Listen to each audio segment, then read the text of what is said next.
Gold hub తాకట్టులో ఉన్న బంగారాన్ని విడిపించి కొనబడును. అదే రోజు ఆన్లైన్ ధరకు కొని డబ్బులు ఇవ్వబడును. వెల్కమ్ టు మనం టీవీ. నేను మీ అనిల్. గత గవర్నమెంట్ తెలంగాణ రాష్ట్రంలో అయితే బీఆర్ఎస్ గవర్నమెంట్ అయితే ఉంది. గొర్రెల పంపిణీ నిజంగా చూసుకున్నట్లయితే ప్రజల క్షేమం కోసము ఏదైతే పశు సంపద పెంచడానికి కోసము గొర్రెల పంపిణీ అయితే చేసింది. కానీ ఇప్పుడు మనం చూస్తున్నాము దానిలోనే పెద్ద కుంభకోణం అయితే వెలుగులోకి వచ్చింది. నిజంగా ఏసీపీ వారు మొన్న చూసినట్లయితే ఫిబ్రవరి మంత్లో అయితే నలుగురిని అయితే అరెస్ట్ చేయడం అయితే జరిగింది. అక్కడ ప్రధానంగా చూసుకున్నట్లయితే 2.1 crores అక్కడ ఏదైతే ఏసీబీ వాళ్ళు అక్కడ అవినీతి అయ్యిందని వాళ్ళైతే దర్యాప్తు అయితే చేపట్టడం జరిగింది.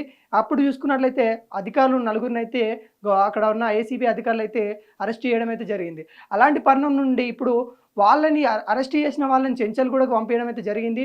ఆ చెంచల్గూడలో ఉన్న వాళ్ళైతే ఎవరైతే అధికారులు అయితే అరెస్ట్ అయిన వాళ్ళు ఉన్నారో వాళ్ళు ఇచ్చిన సమాచారం మేరకైతే మనం చూసుకున్నట్లయితే అది 2 కోట్ల అయితే కాదు 700 కోట్లు కుంభకోణం జరిగిందని అయితే ఇప్పుడైతే వెలుగులోకి అయితే వచ్చింది. నిజంగా దీని వెనకాల ప్రభుత్వానికి సంబంధించిన మంత్రివర్గమైన తలసాని శ్రీనివాస్ యాదవ్ కూడా ఉన్నాడని అయితే మనకైతే వినిపిస్తూ ఉన్నాయి.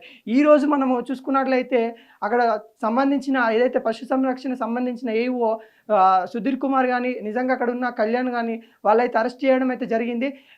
అందులో మొత్తానికైతే 10 మంది అయితే అరెస్ట్ అయ్యారు.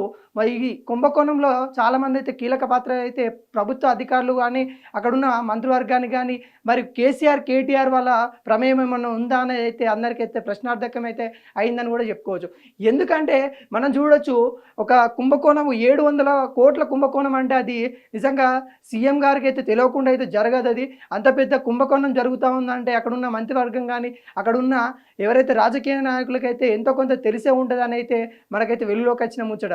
నిజంగా 700 కోట్లు అక్కడ కాళేశ్వరం చూసుకున్నట్లయితే 1,00,000 కోట్లు అక్కడ అయింది, అక్కడ పర్రెలు వాసింది. మరి ఇప్పుడు చూసుకున్నట్లయితే గొర్రెల స్కామ్ ఏదైతే ప్రజలకి అందిస్తున్నామని చెప్తా ఉన్నారో ఇలాంటి తరుణంలో కూడా మరి గొర్రెలకు ఇచ్చే అకౌంట్లో ఏదైతే లబ్ధిదారులకు వేసే డబ్బులు వేరే అకౌంట్లకి వాళ్ళకి ఎవరైతే మిత్రులు ఎవరైతే ఉన్నారో తప్పుదోవ డబ్బులు అయితే మొత్తానికి తప్పుదోవ తప్పించి వాళ్ళకి సంబంధించిన వాళ్ళ అకౌంట్లో అయితే వేయించుకోవడం అయితే జరిగింది. నిజంగా 700 కోట్లు అంటే తెలంగాణ ఎటువైపు వెళ్తూ ఉంది. నిజంగా 10 సంవత్సరాలు అయితే దశాబ్ది ఉత్సవాలు అయితే తెలంగాణ అయితే చేసుకోబోతూ ఉంది. ఈ 10 సంవత్సరాల ఉత్సవాలలో మనం చూసుకున్నట్లయితే 9.5 సంవత్సరాలు కేసీఆర్ పరిపాలించాడు. ఆ కేసీఆర్ పరిపాలించిన దాంట్లో ఏ స్కాములు చూసుకున్నా కూడా నిజంగా అవి ఎంతో కొంత కేసీఆర్ ముడిపడి ఉన్నాయి అన్నట్టుగా మనకైతే కనిపిస్తూ ఉన్నాయి. పేద ప్రజలకు ఇస్తూ ఉన్న అంటున్న ప్రతి ఒక్కటి స్కాముల పేరు చెప్పి ప్రతి ఒక్కటి అక్కడ ఉన్న మంత్రివర్గంలో ఉన్న వాళ్ళు కావచ్చు కానీ అక్కడ లోకల్ బాడీలో ఎమ్మెల్యేలు కానీ ఎవరైనా కానీ అక్కడున్న కార్యం ఒక పని చేస్తున్నామంటే అలా ఎంతో కొంత అయితే వాళ్ళు వెనకేసుకునే పరిణామాలు అయితే మనకైతే కనిపిస్తూ ఉన్నాయి. నిజంగా 700 కోట్లు తలసాని శ్రీనివాస్కు తెలియకుండా జరిగిందంటే ఎవరైతే నమ్మనైతే నమ్మరు.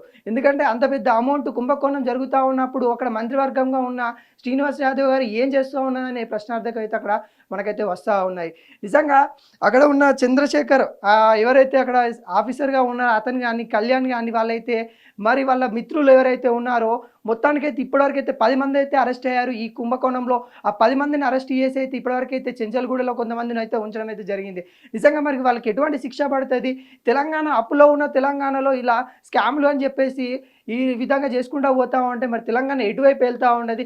దాదాపుగా 7 లక్షల కోట్ల అప్పు చేసిన తెలంగాణ మరి కేసీఆర్ నేను ప్రజల సంక్షేమం చేస్తూ ఉన్నాను ఎడ్డి గొర్రెల్లాగా వాళ్ళందరినీ మోసం చేస్తూ ఉన్న ఈ ప్రభుత్వాలు నిజంగా అప్పుడొచ్చిన గవర్నమెంట్ మరి ఇప్పుడున్న గవర్నమెంట్ మరి వాళ్ళపైన చర్యలు తీసుకుంటుందా లేదని అయితే మనం అయితే చూడాలి.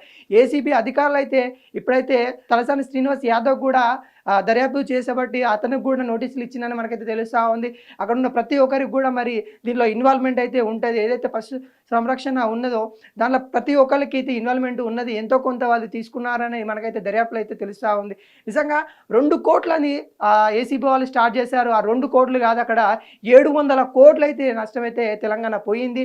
మరి అది ఎవరి అకౌంట్లో పోయింది, ఎవరి అకౌంట్ నుండి ఎటు పోయినాయి అనేది, గవర్నమెంట్ నుండి ఎవరి అకౌంట్లో పోయినాయి అని అయితే దర్యాప్తు అయితే చేయడం అయితే జరుగుతూ ఉంది.